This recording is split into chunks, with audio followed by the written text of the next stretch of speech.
সঞ্চালক সাহেব আপনাদের অনুরোধ করছি বিচারের কাজ মন্ডল আছেন তাদের কাছে 1 মিনিট সময় যাচ্ছে, 1 মিনিট সময় যাচ্ছে, 1 মিনিট সময় যাচ্ছি বিচারের মন্ডল এবং শ্রদ্ধা মন্ডল থেকে আমাদের শ্রদ্ধা মন্ডলের কাছ থেকে আমি সময় যাচ্ছি 1 মিনিট সময় যাচ্ছে 1 মিনিট সময় যাচ্ছে। এখানে ইসলামী আন্দোলন বাংলাদেশ যে কথা বলেছেন যে ওনারা আমরা মানে যারা 1973 সাল সম্পর্কে নির্বাচন হয় সেখানে কিন্তু ইসলামের বাপমা ইসলামপন্থী কোনো রাজনৈতিক দল কিন্তু ক্ষমতা আসতে পারেনি। তার মানে এটা তারা এবং 1991-92 ঐক্য জোট করেছে সেখানে কিন্তু ইসলামপন্থীরা আসন তারা পায় নাই এবং ক্ষমতা আসতে পারে। তার মানে বোঝা গেছে কি জনগণ বাংলাদেশের মানুষ তারা ইসলামকে ভালোবাসে কিন্তু সমর্থন নাই। আরেকটা প্রশ্ন উত্তর দিয়ে শেষ করি। এখানে বিএনপি যে অনেক কথা বলছে, বিএনপি অনেক কিছু করে বলছে, তা আমি কিছু কথা টুকে দেখছি কারণ দেখতেছি ওনার সবগুলো মিথ্যা বানানো এবং আমরা দেখেছি যে উনি যখন সঞ্চালক সাহেব সত্য কথা বলতেছিলেন তিনি রাগে ফেটে গেছিলেন। এরই বাস্তবতা হলো যে তারা যে রাষ্ট্র পরিচালনা করছে আপনি হিন্দুর মধ্যে রাষ্ট্র পরিচালনা করছেন।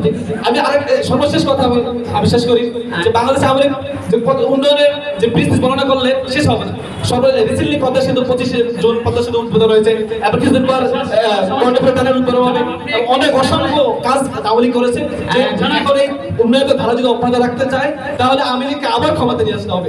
আর যদি কেউ উন্নয়নকে না চায় তাহলে সেই বিরোধিতা করতে পারবে। আশা করি জনগণ সামনের দ্বাদশ নির্বাচনে আবার আওয়ামী লীগকে জয় করে আবার ক্ষমতা নিয়ে উন্নয়নের ধারা অব্যাহত রাখবে। আবার ধন্যবাদ। সবাইকে শুনলাম। আমরা এখন যাচ্ছি ইসলামী আন্দোলনের উপর কিছু এক্সপ্লেন করেছে। আমরা এখন ইসলামী আন্দোলনের কাছে যাবো। শ্রোতা মণ্ডলী জয় বাংলা, জয় বাংলা, জয় বঙ্গবন্ধু। আলহামদুলিল্লাহ, আসলে আমাদের এখানে সবারই কথা বলার স্পেস প্রয়োজন ছিল, যেহেতু সঞ্চালক সাহেবের সময়ের অভাব এজন্য আমাদের সবাইকে সময় দিতে পারছেন না। তো যেহেতু আমাকে সময় দেওয়া হয়েছে, তিনি বলেছেন যে আমরা এই 96-তে ক্ষমতায় আসতে পারিনি। আসলে দেখেন বাংলাদেশে যত নির্বাচন হয়েছে, আমরা যদি গত 2টি নির্বাচনের দিকে তাকাই যে রাতেই ভোট দিয়ে দেওয়া হয়েছে, এভাবে যদি বাংলাদেশে নির্বাচন হয় তাহলে যাদের জনসমর্থন আছে এরা কোথেকে নির্বাচন আসবে, যাদের ক্ষমতা আছে এরা নির্বাচন জয়লাভ করবে। আপনারা যদি রাতের আধারে ভোট কার্য সম্পাদন করেন তাহলে কোনো দলই ক্ষমতা আসতে পারবে না আওয়ামী লীগ ছাড়া। আমরা দেখেছি আমাদের এক নির্বাচন কমিশনার 18 নির্বাচনের পরে বলছে যে ইনশাআল্লাহ আগামী থেকে আর রাতের আধারে ভোট হবে না। একজন নির্বাচন কমিশনার যদি বলে রাতের আধারে ভোট হবে না তাহলে ভোটটা কতটুকু সুষ্ঠু হয়েছে আমরা ইনশাআল্লাহ এটা দেখেছি। 1973 সাল থেকে এই করতে আপনি যখন 1973 সালের কথা বলছেন, আমরা জানি কম্পিউটার দুটো বিষয় কেউ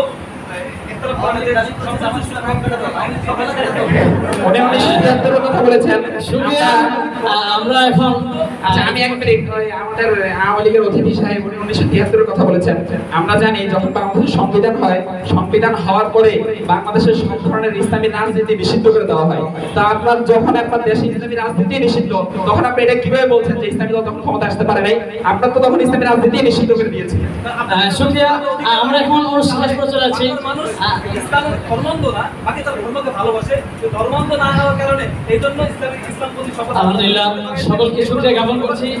আমরা অনেক দল থেকে সময় যাচ্ছেন, বিএনপি থেকে সময় যাচ্ছেন, জামাত থেকে সময় যাচ্ছেন, আমাদেরকে সময় দিতে পারছি না। আমরা অনুষ্ঠান শেষ করে চলে এসেছি। সকলকে ধন্যবাদ জানাই। আওয়ামী লীগ, বিএনপি, জামাত, জাতীয় পার্টি যারাই এখানে এসেছেন, উপস্থিত হয়েছেন, সকলকে ধন্যবাদ জানাচ্ছি। আমার সামনেও ইনশাআল্লাহ আপনাদের উপস্থিতি কামনা করছি, শুকরিয়া জ্ঞাপন করছি। ধন্যবাদ।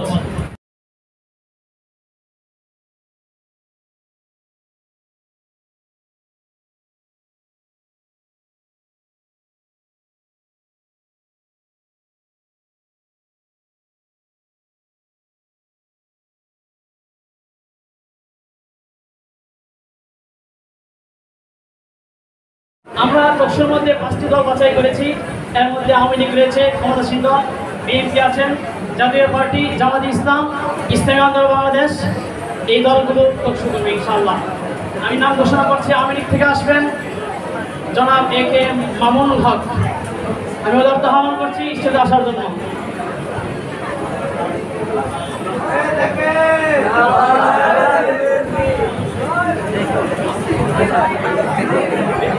বিএনপি থেকে ঘোষণা করছি থেকে আসছেন জনাব এ কে এম আব্দুল জুনায়েদ আহমদ, জনাব এ কে এম জুনায়েদ আহমদ।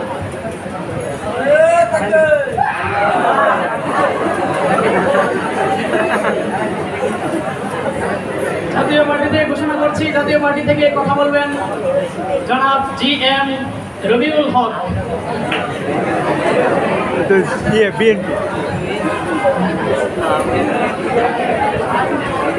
জাতীয় পার্টি থেকে আসছেন জনাব জি এম আব্দুল হাকিম।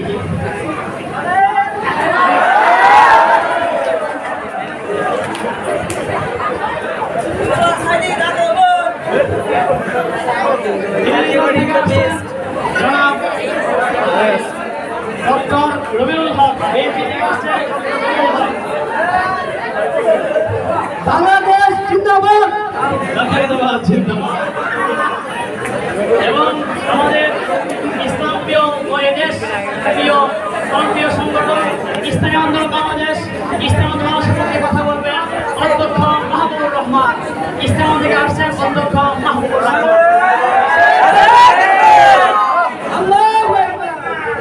এই অবস্থায় আমরা এখন চলে যাব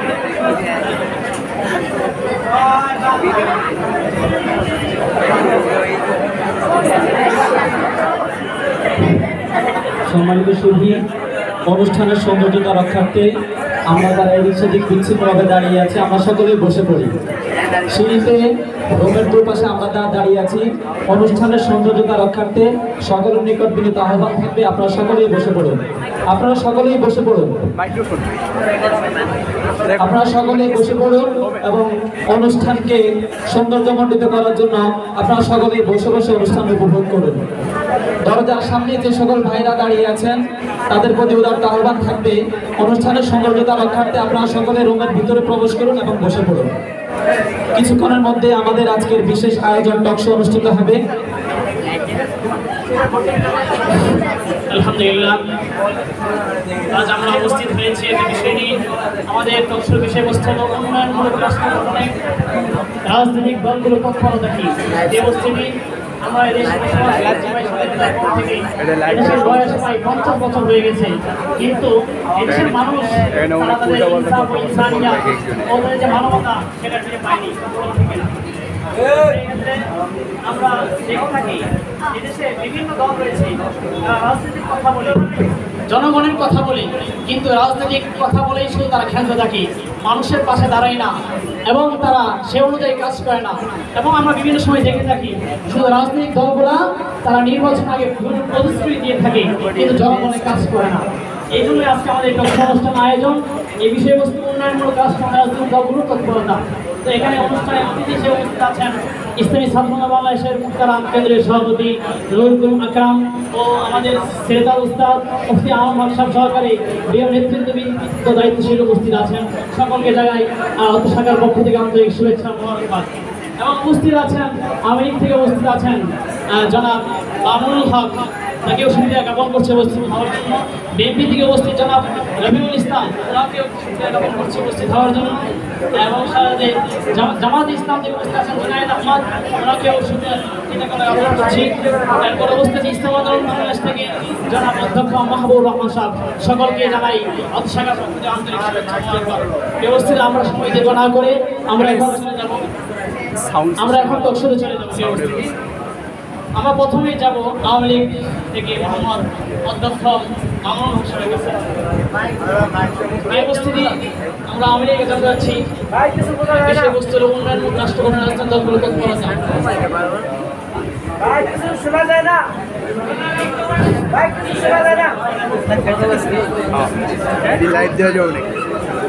জনাব মামুন হক সাহেব, আপনার দল এদেশে প্রায় 15 বছর ধরে ক্ষমতায় আছে এবং এদেশে রাজনৈতিক দলগুলোর বয়স অনুযায়ী আওয়ামী লীগের বয়স একটু বেশি। আপনারা উন্নয়নমূলক রাষ্ট্র গঠনে কী অবদান রেখেছেন এ নিয়ে আপনার জানতে চাচ্ছি।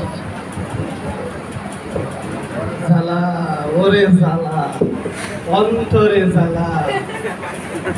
সারা বাংলাদেশ যখন আনন্দিত উৎফুল্লিত, বিএনপির অন্তরে শুধু জ্বালা।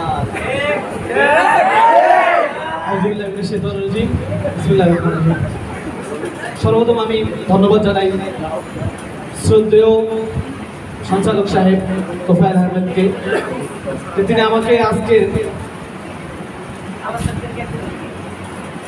আজকে আমাদেরকে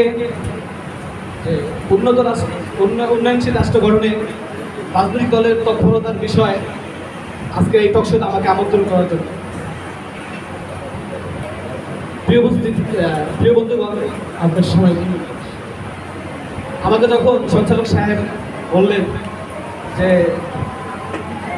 মামুনুল হক সাহেব, আপনার দল থেকে, বাংলাদেশ আওয়ামী লীগ থেকে আপনাকে আমরা চাচ্ছি যে আগামী আজকে এই বক্সের বিষয় বললেন এবং এখানে যারা অ্যাটেন্ড করবেন তাদের কথা বললেন।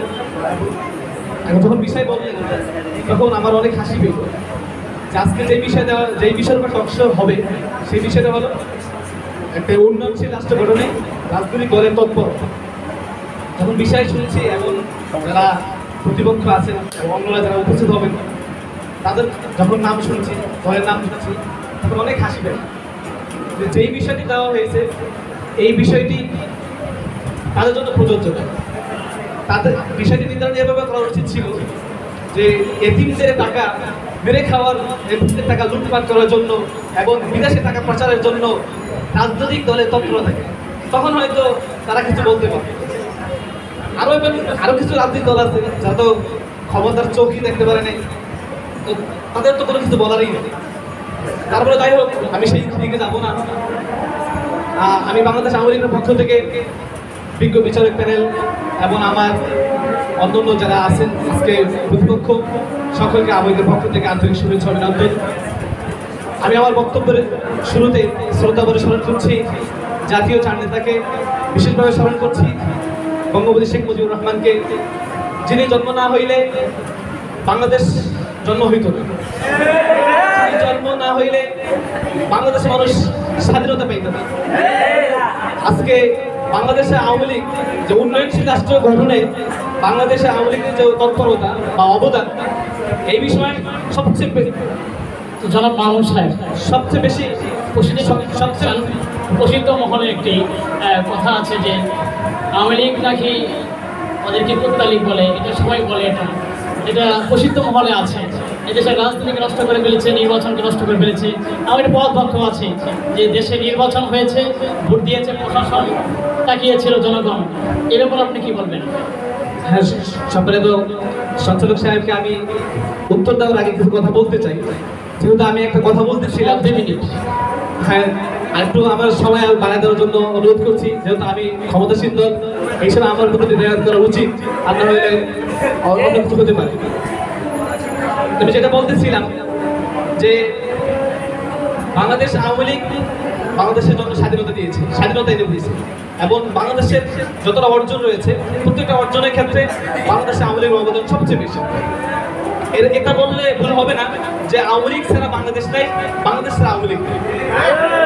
আজকে আওয়ামী লীগ ক্ষমতায় আছে, সেটা তাদের পূর্বের আমলের কারণে, তাদের পূর্বের কাজের কারণে, উন্নয়নশীল কাজ এবং দেশ গঠনের জন্য যেই কাজগুলো করেছে সেই জন্য আজকে জাতি তাদেরকে ক্ষমতায় রেখেছে। আপনি যেই প্রশ্ন করেছেন যে জনগণ ভোটাধিকার আমরা হরণ করেছি বা জনগণ ভোট দিতেছে না, ভোট দেয় পুলিশ, এটা বাস্তব, এটা আপনাকে অস্বীকার করতে পারবেন না যে পুলিশ কিন্তু বাংলাদেশের নাগরিক, পুলিশের ভোট দেওয়ার অধিকার রাখে। তাহলে আপনি যেটা বলছেন এটা সংসদে আনা দরকার। পুলিশ ভোট দিয়েছে আওয়ামী লীগ এবং সে তার অধিকার থেকে সে আওয়ামী লীগকে ভোট দিয়েছে। আওয়ামী লীগের পক্ষে ভোট দিয়েছে কেন আওয়ামী লীগ? হ্যাঁ, আওয়ামী লীগকে কেন ভোট দিবে না প্রশাসন? কারণ আওয়ামী লীগের যেই সুবিধা দিয়েছে প্রশাসনকে, তাদেরকে যেই স্বাধীনতা দিয়েছে, সেটা অন্য কোনো দল, অন্য কোনো রাজনৈতিক দল দেয়নি। তো মানুষ সাধারণত দুর্বল থাকে, শুকরিয়া তার উপরে যারা স্থান করে। মামুন সাহেবকে শুকরিয়া জ্ঞাপন করছি, ধন্যবাদ। এবার আমরা চলে যাব জামাত ইসলামের নেতা জনাব জুনায়েদ আহমদের কাছে। প্রথমে জানতে চাবো, জামাত ইসলাম আপনাদের অবস্থানটা কি স্পষ্ট করে বলে ভালো হয়। আলহামদুলিল্লাহ, ধন্যবাদ জানাচ্ছি সম্মানিত সঞ্চালক সাহেবকে আজকের এই সুন্দর আয়োজনের জন্য। আসলে এখানে দুটি বিষয়, প্রথমত আলোচনা আনা হয়েছে উন্নয়নশীল দেশ গঠনে রাজনৈতিক দলগুলোর তৎপরতা। আমি প্রথমত আমার দলের তৎপরতা সম্পর্কে আমি অবগত করব। দ্বিতীয়ত আমার পূর্ববর্তী আলোচক যে আলোচনা করেছেন তার প্রেক্ষিতে আমার কিছু প্রশ্ন উত্থাপিত হয়েছে, আমার মনে জাগ্রত হয়েছে, সেই প্রশ্নগুলোর উত্তর আমি দেব। আশা করি সেই পর্যন্ত সঞ্চালক সাহেব আমাকে সময় দিবেন। দেখুন, বাংলাদেশ জামাত ইসলামী এমন একটি রাজনৈতিক দল, একটা আদর্শবান, সুদক্ষ, একটা এবং খুব গোছালো একটি রাজনৈতিক সংগঠন। 1941 সনে এই সংগঠনটি প্রতিষ্ঠা লাভ করার পর অদ্যাবধি আজ পর্যন্ত আপনি যদি ইতিহাস তালাশ করে দেখেন, সে 47-এর স্বাধীনতা আন্দোলন, ব্রিটিশ বিরোধী আন্দোলন থেকে নিয়ে 71-এর স্বাধীনতা আন্দোলন থেকে নিয়ে যুগে যুগে স্বৈরাচারী আন্দোলন থেকে, স্বৈরাচার পতন আন্দোলন থেকে নিয়ে, এবং বারবার বাংলাদেশে যে একাধিকবার স্বৈরাচার এসেছিল সর্বক্ষেত্রে আমরা অবদান রেখেছি। আমরা জেনারেল জিয়া এরশাদকে যখন তিনি স্বৈরশাসক হিসেবে দেশে আবির্ভূত হয়েছিলেন, দেশকে যখন এক নায়তন্ত্রে পরিণত করেছিলেন, তখন কিন্তু তাদেরকে ক্ষমতা থেকে নামানোর ক্ষেত্রে আমাদের সবচেয়ে অবদান ছিল। হ্যাঁ, আমি আসছি, আপনার আশা করি একটু সময় দিবেন, আমি কথা শেষ করে নিই। জামাত এই দেশের কথাটা শেষ করে নিই। এরপর যখন বিএনপি সরকার ক্ষমতায় আসলো, তারাও বিভিন্নভাবে পায়তারা করে স্বৈরশাসন কায়েম করার চেষ্টা করলো, তখন কিন্তু আমরা সেখানে তাদেরকে ক্ষমতাচ্যুত করার ক্ষেত্রে আমরা বিশেষ অবদান রেখেছি। এরপর আমরা 96-তে এককভাবে নির্বাচন করে 18টি আসন লাভ করে এদেশের জনগণকে দুর্নীতিমুক্ত 18টি এমপি আমরা দান করতে সক্ষম হয়েছি। এমনিভাবে বর্তমান আওয়ামী লীগ সরকার পূর্ব পর্যন্ত বা এখন পর্যন্ত যত সময় আমাদের যত নেতৃবৃন্দ দায়িত্বশীল ছিলেন, তারা ক্ষমতায় গিয়েছেন, এমপি তো পেয়েছিলেন, সংসদে গিয়েছেন। আজ পর্যন্ত আপনি দেখুন, আমাদের বিরুদ্ধে অসংখ্য মিথ্যা মামলা রয়েছে, কিন্তু এখন পর্যন্ত আমাদের বিরুদ্ধে কিন্তু একটি দুর্নীতি মামলাও নেই। আমরা দুর্নীতিমুক্ত কিছু নেতা দিতে সক্ষম হয়েছি। বুঝতে পেরেছি জামাত অনেক কাজ করেছে দেশে। তবে আমার একটা কোয়েশ্চেন ছিল যে দেশে, আমার কোয়েশ্চেন না, এবং একটা প্রসিদ্ধ মহলে আছে, পত্রিকার রিপোর্ট আছে, প্রথম আলো, বিভিন্ন পত্রিকার রিপোর্ট আছে, জামাত নাকি এদেশের স্বাধীনতা বিরোধী। আমরা ইতিহাসে লক্ষ্য করি, তাও দেখতে পাই 47-এ এখানে দেশ ডিভাইডেড হয়ে ধর্মের ভিত্তিতে, সেখানে জামাত বিরোধী ছিল, এবং পাকিস্তান বাংলাদেশ যখন ডিভাইডেড হবে সেখানে জামাত বিরোধী ছিল। ইভেন আমরা কিছু জামাতের নেতাদেরকেও রাজাকার হিসেবে ফাঁসি দেওয়া হয়েছে, অনেকে পাটায় কাকারাগারা আছে, সে ব্যাপারে কি বলবেন? আসলে দেখুন, স্বাধীনতা পরবর্তী সময় থেকে নিয়ে, স্বাধীনতা থেকে নিয়ে অদ্যাবধি পর্যন্ত কারা এককভাবে ক্ষমতায় ছিল আপনি লক্ষ্য করেন। যারাই ক্ষমতায় ছিল, এ যাবৎ একটি সুষ্ঠু নির্বাচন পর্যন্ত বাংলাদেশের জনগণ উপহার পায়নি। এ যাবৎ সঠিক তথ্যের জন্য সেই রকম একটা কোনো প্ল্যাটফর্ম পায়নি আজ পর্যন্ত। কিভাবে নতুন প্রজন্মের কাছে সঠিক তথ্যটা আসবে? আসলে যেখানে জামাত ইসলামী একটি ইসলামী সংগঠন, সেক্ষেত্রে তাদের যেহেতু ইসলামের আদর্শ নিয়ে কাজ করে, তাদের শত্রুরা থাকবে, সেক্ষেত্রে প্রোপাগান্ডা ছড়াবে, এটাই স্বাভাবিক। যেটা বলেছেন, নির্বাচন সুষ্ঠু উপহার দিতে পারে নাই। আপনারা তো বিভিন্ন সময় দেখা যায় রাজনৈতিক দলগুলোর সাথে ঐক্য হয়ে এবং জোট করে নির্বাচনে অংশগ্রহণ করেছেন। নির্বাচন সুস্থ নাই হয়, তাহলে কেন অংশগ্রহণ করলেন? আসলে রাজনীতির কল্যাণে আমরা যতটুকু চেষ্টা করেছি, সুষ্ঠু নির্বাচন আমরা অন্তত খারাপদের সাথে মিশে হলেও অন্তত আমরা কিছুটা হলেও সুষ্ঠু নির্বাচন উপহার দেওয়ার চেষ্টা করেছি। সেজন্যই কিন্তু আমরা বিভিন্ন সময় দেশ জাতির প্রয়োজনেই কিন্তু বিভিন্ন দলের সাথে সম্পৃক্ত হয়েছিলাম। আশা করি আমি আরেকটু সময় দিবেন। আমি যে কথাটি বলতে চাচ্ছিলাম, আমার পূর্ববর্তী আলোচকের যে কথা থেকে যে প্রশ্নটি উত্থাপিত হয়েছে, দেখুন, আজকের আওয়ামী লীগ উন্নয়নের কথা বলছে, আজকের আওয়ামী লীগ দেশকে এগিয়ে নেওয়ার কথা বলছে। দেশ কোথায় উন্নয়ন কোন দিকে যাচ্ছে দেশের? আমরা যদি স্বাধীনতা পরবর্তী সময় থেকে নিয়ে আজ পর্যন্ত যতবার আওয়ামী লীগ ক্ষমতা ছিল, তাদের সময়গুলোকে যদি একটু পর্যবেক্ষণ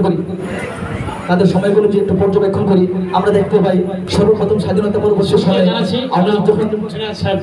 আমরা এবার চলে যাব জাতীয় পার্টির মেম্বার জনাব এ.কে.এম. রবিউল হক, জনাব এ.কে.এম. আব্দুল হাকিমের কাছে চলে যাব। আমরা জাতীয় পার্টি থেকে আসছেন জনাব এ.কে. আব্দুল হাকিম সাহেব।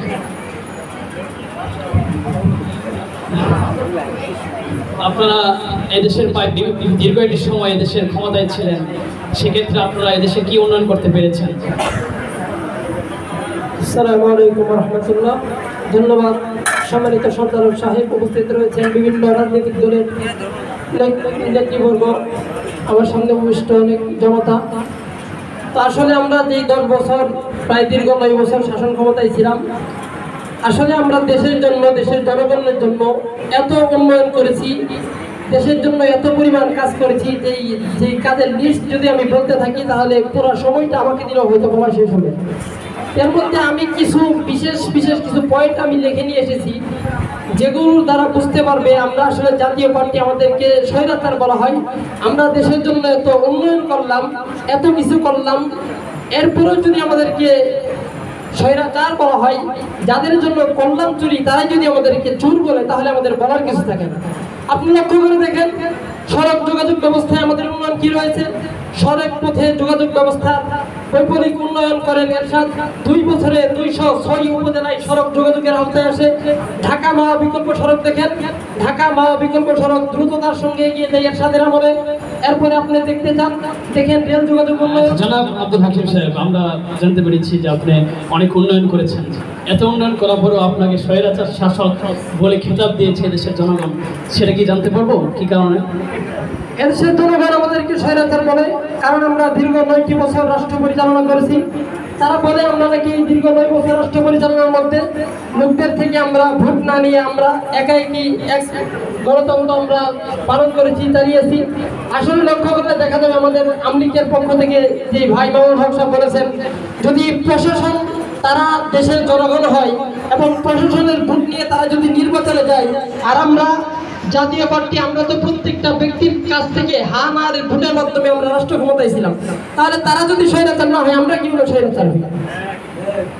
আপনারা তো যারা ছিলেন জাতীয় পার্টি ক্ষমতায়, প্রশাসনের উপর ভর করে ক্ষমতায় ছিলেন, তো সেক্ষেত্রে জনগণের হক অধিকার তো আপনারা আদায় করতে পারেন নাই, সেক্ষেত্রে কি বলবেন? আমরা জনগণের হক কিভাবে আদায় করতে পারলাম? আমাদের জনগণ স্বৈরাচার শাসক বলে খেতাব দিয়েছে, এটা পত্রিকার রিপোর্ট এবং প্রসিদ্ধ মহল আছে সেটা।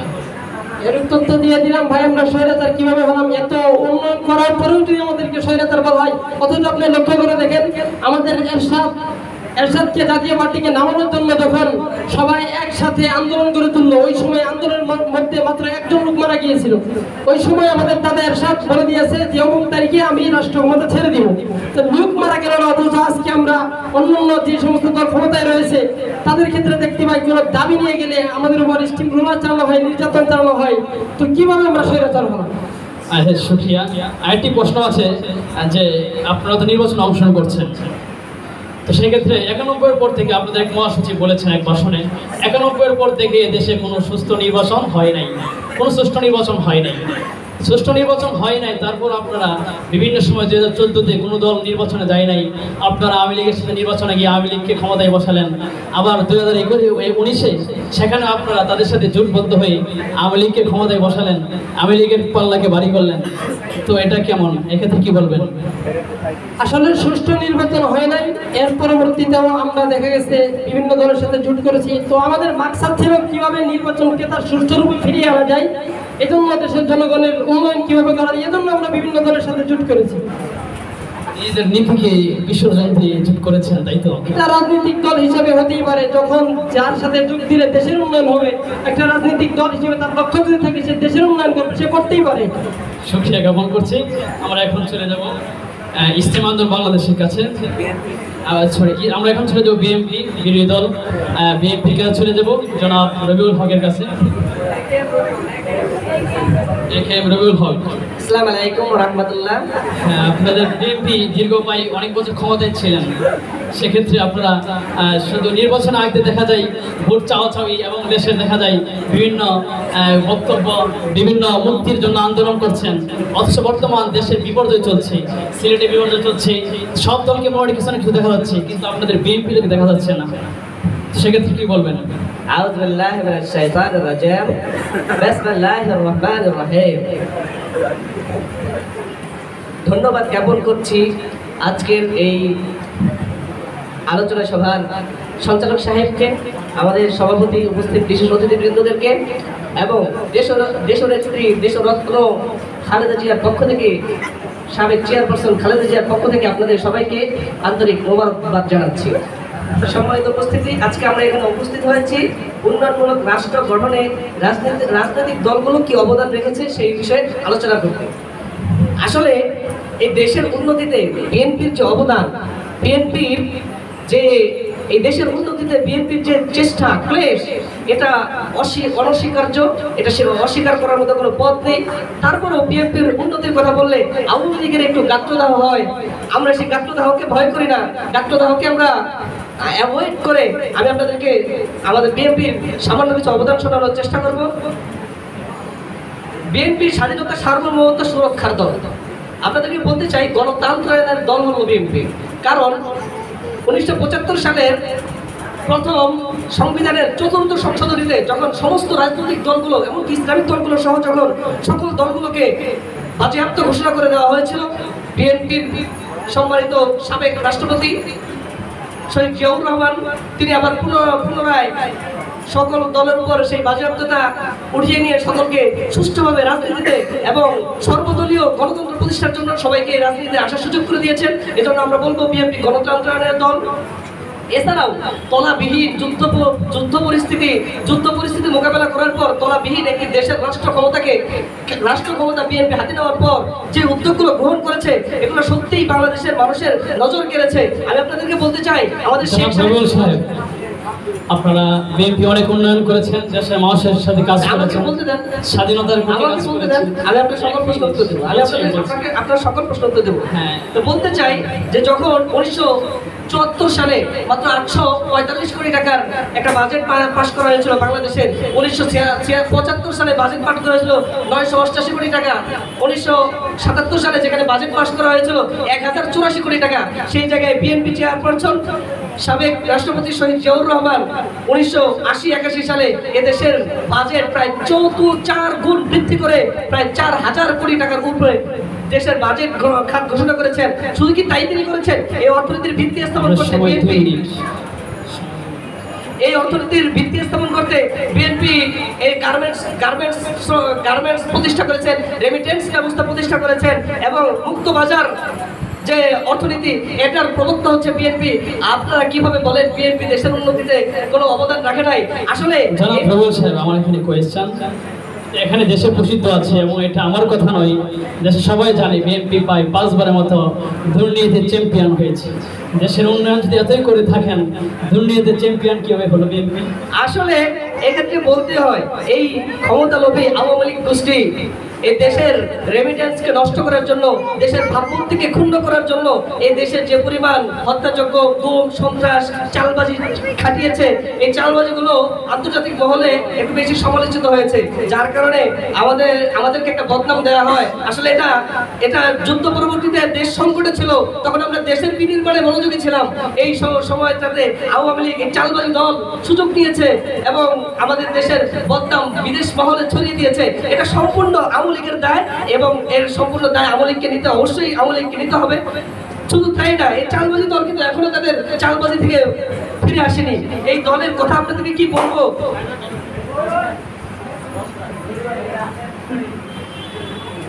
জনাব রবিউল সাহেব, আপনি আমাদের উন্নয়নের কথা বলেছেন, তো আপনারা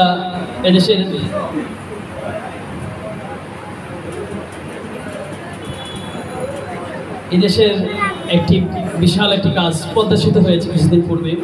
তো আওয়ামী লীগ তারা বলতেছে যে পদ্মা সেতুতে বিএনপি বেজার হয়েছে, এমন একটি কথা বলতেছে।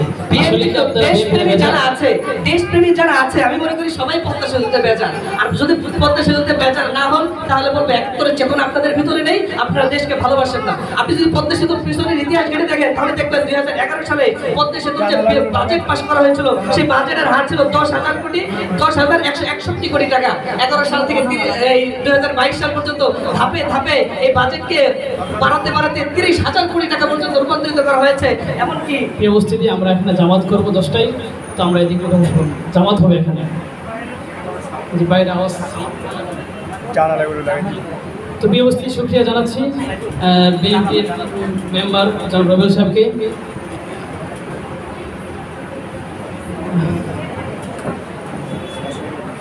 আচ্ছা, বিএনপির আরেকটি প্রশ্ন এসেছে আউট থেকে, যা আপনারা সবসময় কিছু হলেই বলেন বিরোধী দলের চক্রান্ত, সেক্ষেত্রে আপনারা বিএনপির কি বলবেন? আসলে সবকিছু আপনারা আওয়ামী লীগের উপর, বিভিন্ন দলের উপর, বিরোধী দলের উপর চাপিয়ে দেন।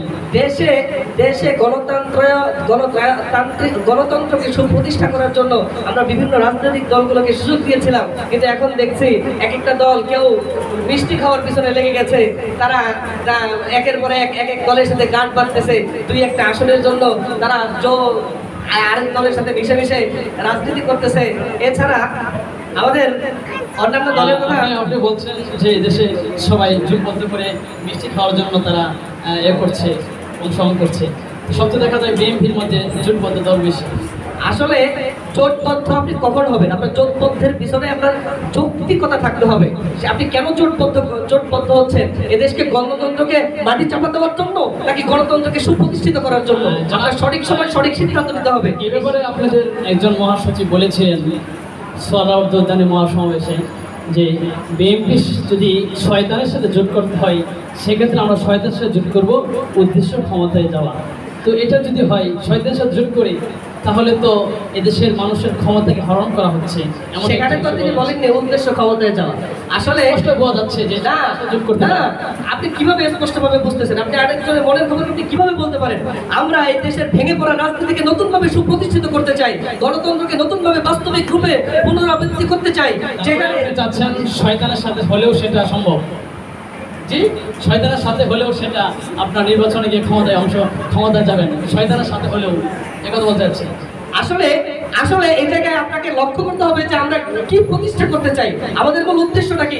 আপনি যে বললেন শয়তানের সাথে জোটবদ্ধ করে হলেও আমরা ক্ষমতায় যেতে চাই, আপনি অবাস্তবিক প্রশ্নকে অবান্তর কথা কেন বলতেছেন? এই জায়গায় ওই জায়গায় শয়তান যদি ক্ষমতায় যায়, তাহলে তো আর শয়তানি ছাড়া কোনো কিছু করবে না, এটা স্বাভাবিক হচ্ছে আমাদের বাস্তবতা।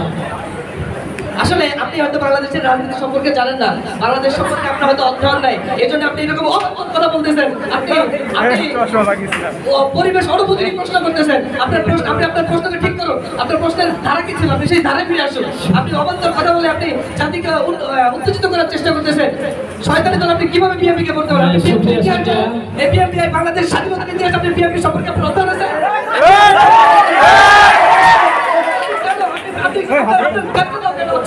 আপনি পক্ষপাতিত্ব করছেন যে আমি পক্ষপাতিত্ব করছি না, এটা স্বাভাবিক দেখা যাচ্ছে। শয়তান যদি ক্ষমতায় যায়, শয়তান ছাড়া ভিন্ন কিছু করবে না। আমার কথা না, এটা প্রসিদ্ধ মহলে আছে, আর সেটাও বাস্তবতা। তো আমরা চলে যাব এখন। শুকরিয়া জানাচ্ছি বিএনপির মেম্বার জনাব রবিউল সাহেবকে। তো এই পর্যায়ে আমরা চলে যাব এদেশের ইসলাম প্রিয় ও প্রাণপ্রিয় সংগঠন ইজতেমা দল বাংলাদেশের থেকে আসছেন অধ্যক্ষ মাহবুবুর রহমান সাহেব, আমরা তার কাছে চলে যাব। তো জনাব মাহবুবুর রহমান সাহেব, আপনারা ইজতেমা দল বাংলাদেশ, আপনারা ইজতেমা দলের লক্ষ্যটা কি বা উদ্দেশ্য কি, আমরা কেন ক্ষমতা যেতে চান বা কি করতে চান? আসসালামু আলাইকুম ওয়া রাহমাতুল্লাহ। প্রথমে ধন্যবাদ জানাচ্ছি আজকে যারা এই টক শোর আয়োজন করেছেন, ইসলামী ছাত্র আন্দোলন বাংলাদেশ গারিমিয়া মাদ্রাসা শাখাকে এমন সুন্দর একটি আয়োজন করার জন্য।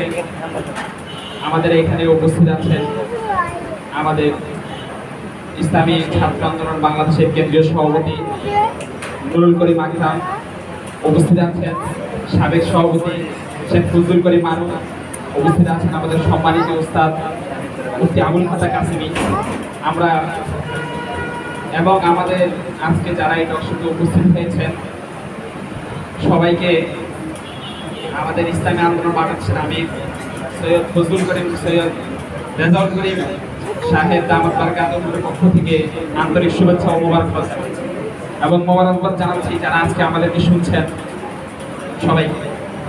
তো প্রথমে আমি যে বিষয়টি বলতে চাই, ইসলামী আন্দোলন বাংলাদেশ কেন রাজনীতি করে। আমার মনে হয় এই দেশ আজকে 50 বছর পেরিয়ে, এই 50 বছরে যারা এই বাংলাদেশ শাসন করেছে, মূলত এদের কারোর এই বাংলাদেশ শাসন করার কোনো অধিকার ছিল না। কারণ তারা যে মতবাদের ভিত্তিতে প্রিয় উপস্থিতি, আমরা এখানে জামাত করব, নামাজের পরে আমরা ইজতেমা দল বাংলাদেশ ও আবার দ্বিতীয় পর্যায়ে যে বিভিন্ন দলের কাছে আমরা বিভিন্ন প্রশ্ন উত্থাপিত হয়েছে তাদের বক্তব্য থেকে, সেই পর্বটা নামাজের পরে অনুষ্ঠিত হবে ইনশাআল্লাহ।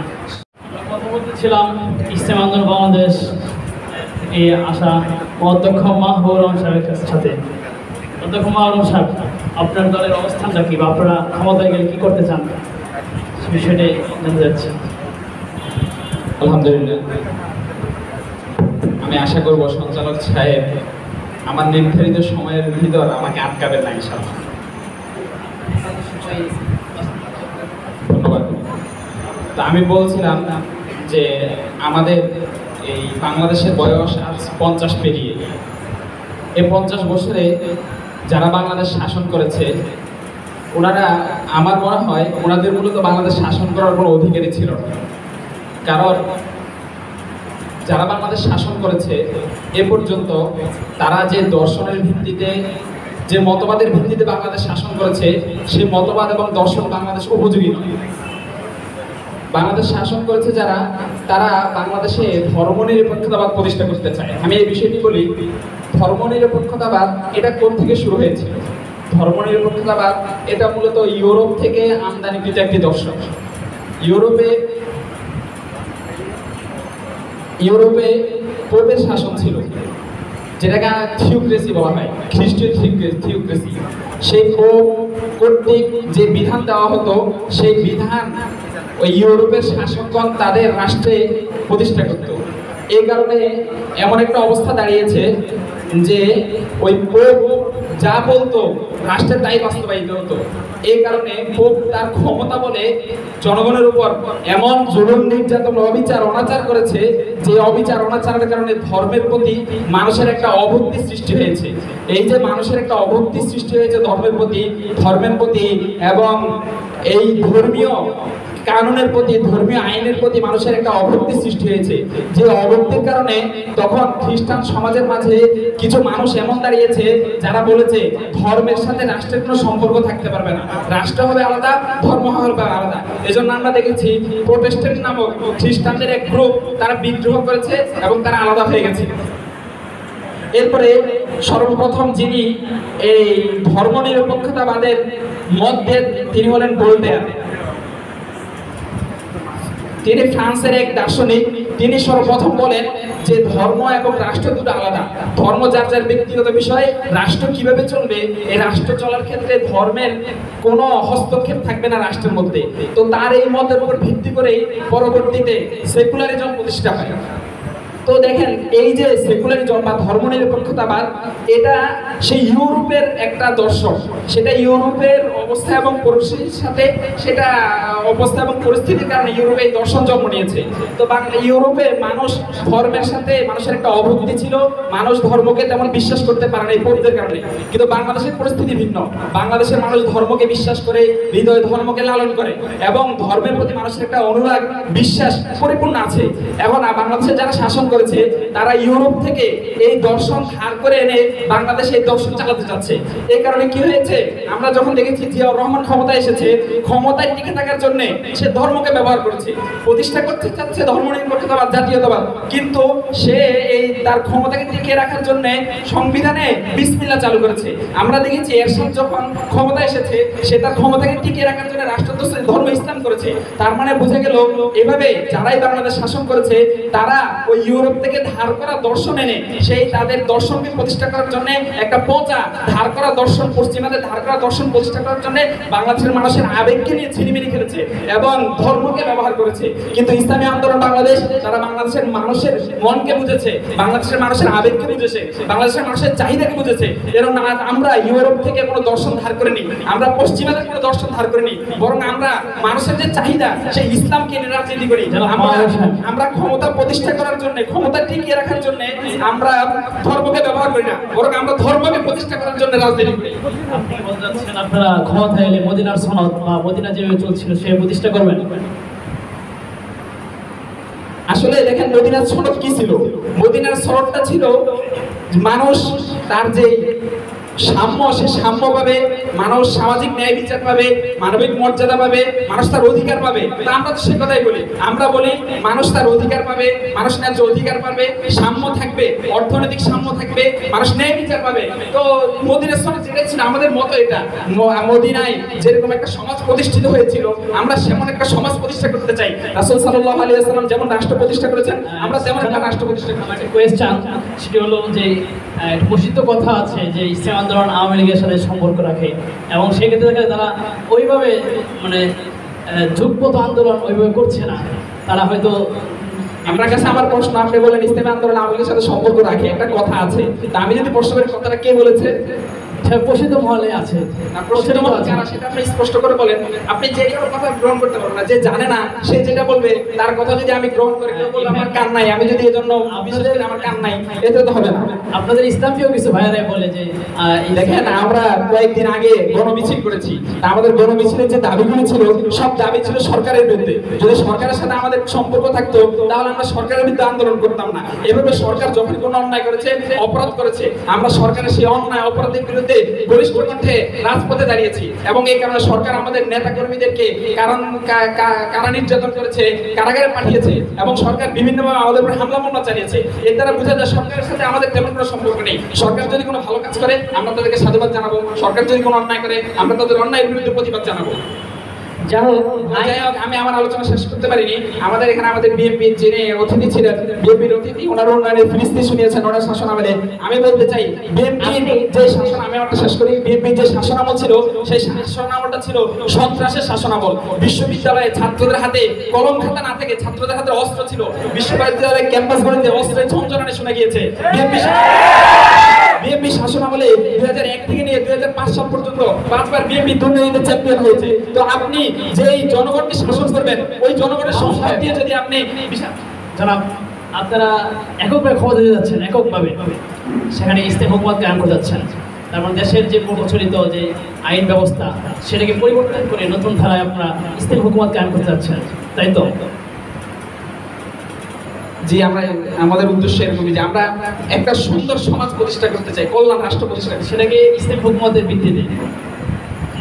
আচ্ছা, আমরা এখন ধন্যবাদ জানাচ্ছি ইসলাম বাংলাদেশ থেকে অধ্যক্ষ মাহবুব সাহেবকে। আমাদের অনুষ্ঠান প্রায় শেষের দিকে।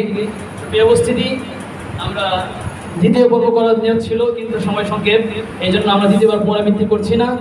তো আওয়ামী লীগ, বিএনপি, জাতীয় পার্টি, জামাত ইসলাম, ইসলামী আন্দোলন বাংলাদেশ, তারা বিভিন্ন সংগঠন রয়েছে। তো আমরা যদি লক্ষ্য করি এদেশের যে সংগঠনগুলো রয়েছে যারা শুধু মানুষের কথা বলে, রাজনীতির কথা বলে, দেশের কথা বলে, জাতির কথা বলে, অথচ তাদেরকে কাজে পাওয়া যায় না। এই জন্য আমরা সজাগ থাকতে হবে। আমরা যারা ইসলাম প্রিয় থাকবো, ইসলাম প্রিয় মানুষ, অবশ্যই আমাদেরকে ইসলামকে গ্রহণ করতে হবে। সাথে সাথে আমরা যে দলগুলো রয়েছে আওয়ামী লীগ, বিএনপি, জাতীয় পার্টি, জামাতে ইসলাম, যারা ইসলামী আন্দোলন বাংলাদেশ, সকলকে আমার উদাত্ত আহ্বান থাকবে আপনাদের যে কাজগুলো আপনারা জনগণের সাথে কাজ করবেন এবং ইসলাম অনুযায়ী কাজ করবেন। যারা ইসলামের পক্ষে যেটা বলবেন সেটা বাস্তবায়ন করবেন, ভোটের আগে যেটা বলবো সেটা বাস্তবায়ন করবেন। এটাই জনগণের প্রত্যাশা এবং আমাদের আশা। আপনাদের সকলকে ধন্যবাদ জানাচ্ছি উপস্থিত হওয়ার জন্য। আওয়ামী লীগ থেকে 2 মিনিট সময় চাচ্ছি। না, আমরা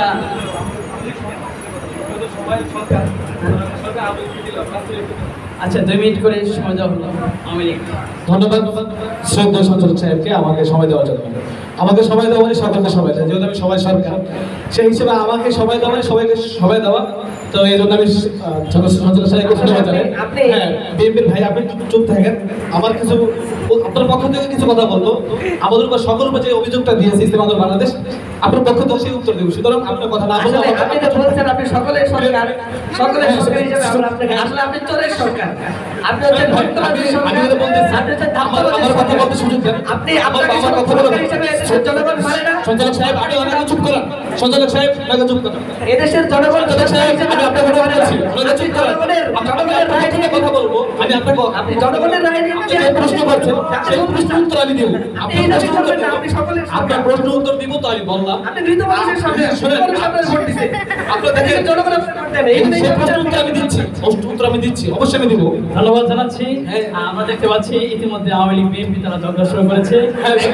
আওয়ামী লীগ বিএনপিকে চোর বলেছে, বিএনপি আওয়ামী লীগকে চোর বলেছে।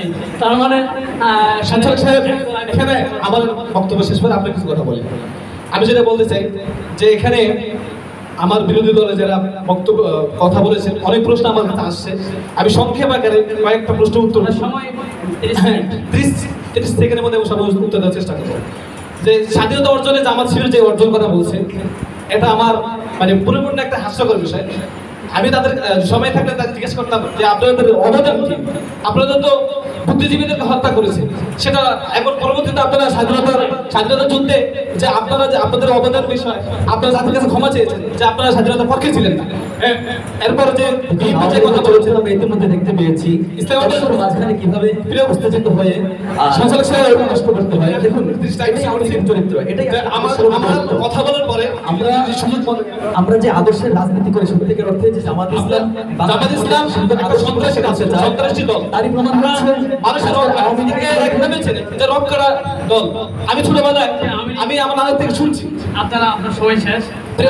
আমার এক মিনিটের মধ্যে 1 মিনিট সময় চাইছি, 1 মিনিট আপনি সময় চুপ করে আমরা আর 1 মিনিট সময়। কমিশনার 18 নির্বাচনের পরে বলছে যে ইনশাআল্লাহ আগামী থেকে আর রাতের আধারে ভোট হবে না। একজন নির্বাচন কমিশনার যদি বলে রাতের আধারে ভোট হবে না, তাহলে ভোটটা কতটুকু সুষ্ঠু হয়েছে আমরা ইনশাআল্লাহ এটা দেখি। 1973 সাল থেকে এই করতে এলাম, কিন্তু 11 1973 সালের কথা বলছেন, আমরা জানি। কমপক্ষে দুইটা বিষয়, কেউ একতরফ করে যে সংখ্যাগরিষ্ঠতা কম করে দেওয়া, 1973 কথা বলেছেন। শুক্রিয়া। আমরা এখন আচ্ছা আমি 1 মিনিট, ওই আমাদের আওয়ামী লীগের অতিথি সাহেব উনি 1973 কথা বলেছেন। আমরা জানি যখন বাংলাদেশের সংবিধান হয়, সংবিধান হওয়ার পরে বাংলাদেশের সব ধরনের ইসলামী রাজনীতি নিষিদ্ধ করে দেওয়া হয়। তা আপনার যখন আপনার দেশে ইসলামী রাজনীতি নিষিদ্ধ, তখন আপনি এটা কিভাবে বলছেন যে ইসলামী দল তখন ক্ষমতা আসতে পারে নাই? আপনার তো তখন ইসলামী রাজনীতি নিষিদ্ধ করে দিয়েছে। শুক্রিয়া। আমরা এখন অনুষ্ঠান শেষ করে চলে যাচ্ছি। মানুষ ইসলামের ধর্মান্ধ না, বাকি তার ধর্মকে ভালোবাসে, তো ধর্মান্ধ না হওয়ার কারণে এই জন্য ইসলাম প্রতি শপথ। আলহামদুলিল্লাহ, সকলকে শুকরিয়া জ্ঞাপন করছি। আমরা অনেক দল থেকে সময় যাচ্ছেন, বিএনপি থেকে সময় যাচ্ছেন, জামাত থেকে সময় যাচ্ছেন, আমাদেরকে সময় দিতে পারছি না। আমরা অনুষ্ঠান শেষ করে চলে এসেছি।